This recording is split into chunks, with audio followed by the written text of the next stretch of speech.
Hi everyone, welcome back to Visually Hidden Selects.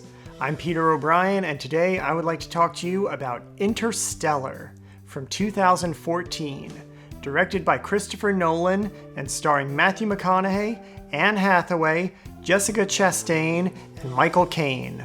This film actually started out as a project for Steven Spielberg in 2006. He had hired Jonathan Nolan to write the screenplay, but after years of development, he decided to pass on the project and move on to other films. Jonathan then suggested to his brother Christopher Nolan that he take over the project. And when Christopher Nolan became involved, things really kind of started to come together. He worked with his brother to further develop and polish the screenplay, and they share a screenwriting credit on this film. Nolan also brought in theoretical physicist Dr. Kip Thorne as an advisor on the film to make sure that the science was accurate, and Dr. Kip Thorne is actually credited as an executive producer on this film. He was really kind of the astrophysics police for Christopher Nolan, and he threw down hard against the director, stating that whatever they did had to be grounded in actual science. The only liberty that Nolan was able to get away with was one sequence on a planet that they visit where the clouds are frozen. That would be physically impossible due to the weight of the ice. So there's the fiction part to this science fiction. But other than that, it is really just a very strong science fiction film, and it's that grounded foundation in actual science that really kind of makes it stand out among other films within the genre. The basic premise for the film is that in the future, the Earth is becoming uninhabitable, and in a last-ditch effort to save the human race, a group of explorers travel through a newly discovered wormhole in an effort to find a new home. The film really wastes no time in establishing the main character, Cooper, played by Matthew McConaughey. It begins with a dream flashback that the character of Cooper had experienced earlier in his life, and then picks up from there. And very, very quickly you understand that he was intended to be a pilot, but because of the circumstances surrounding the environmental factors of the planet, he's become a farmer. And so right away, there's this struggle within his character. This film has an incredible supporting cast that just delivers throughout the entire film. Near the beginning of the story, you get to meet Cooper's family, and his daughter, Murph, played by Mackenzie Foy, is phenomenal. And because this film deals with space travel and traveling through a wormhole, there's some time displacement factors involved in the plot, which he also does an exceptional job of explaining to the audience, because he utilizes Cooper as an audience delegate, and he allows the scientist characters to make it clear to the pilot blue-collar farmer what is going on around them. But Mackenzie Foy as young Murph is fantastic, and his son, played by a very young Timothée Chalamet, he is also really, really good.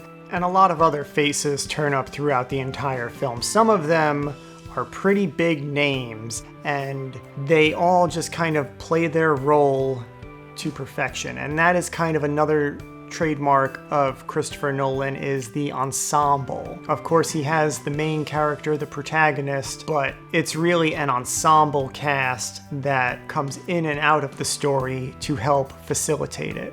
And as much as he can do, practically, he's going to do. He does not like to rely on CGI, and he does not like to rely on any digital manipulation insofar as telling the story goes. And a lot of the special effects shots, while some of them are of course computer generated, a few of them rely solely on models and close-up miniatures.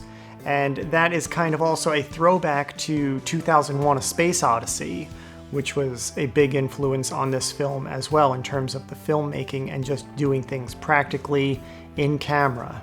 So for example, in this film, there are a couple of robotic characters, and they are actually puppets. They were tangible characters that were on set interacting with the actors during filming. Like most of Christopher Nolan's films, he deals with big concepts, and he deals with them in a very abstract kind of a way. If you've ever watched or tried to watch Memento and given up, or even Inception or Tenet, he really likes to play with the audience. And the thing that I really appreciate about him as a filmmaker is that he respects his audience. He tells the story that he wants to tell, but he does it in a way that is accessible and is digestible for the audience who is interested in the story. But yeah, it deals with time relativity insofar as traveling through a black hole and what's involved in that, and how time moves differently in different spaces. It's a great gateway into science while maintaining that fictional foundation. I think my favorite scene in this film, and what I believe to be one of the most important scenes, is when Cooper is getting ready to head off on his mission and he has to say his goodbyes to his family. Matthew McConaughey and Mackenzie Foy just share this really pivotal and impactful scene together, and they are both at the top of their game in it. They just display a very strong chemistry between them as father and daughter, and the effects of this scene are felt throughout the rest of the film. And it's just exceptional storytelling, because he's planting a seed early on that resonates throughout the rest of the film. There's so much more to this film than just science fiction. At its core, it is a drama about a father-daughter relationship and how strong that bond is, and how elastic it is, how far it can stretch without breaking. And the science fiction elements are really just kind of like decoration to attract people to that story, which is another thing that kind of sets it apart from the rest of Christopher Nolan's filmography. I think the thing that stands out the most to me about this film, though, when I think about it and I'm not watching it, is the score by Hans Zimmer. It is probably one of his finest compositions insofar as telling a story through music goes. Christopher Nolan took a very unique approach to the music for this film. What he did was he reached out to Hans Zimmer in advance of writing the script and presented him with just some ideas in a letter, and let Zimmer write a piece of music just based on that information. And from there, he then developed it and worked on it and brought it into the filming process. And so this score was conceived and developed over the course of 2 years while they worked on the film. And that approach really kind of helps marry the two in a way that the director and writer is being inspired by the music, and the music is being inspired by the story. And so they kind of develop organically together instead of being tacked on at the end of production as most scores are.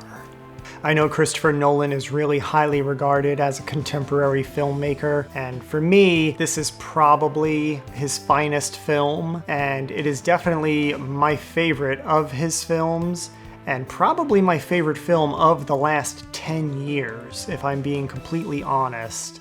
I have yet to see a film that has engaged me and sustained my interest the way that this particular film has.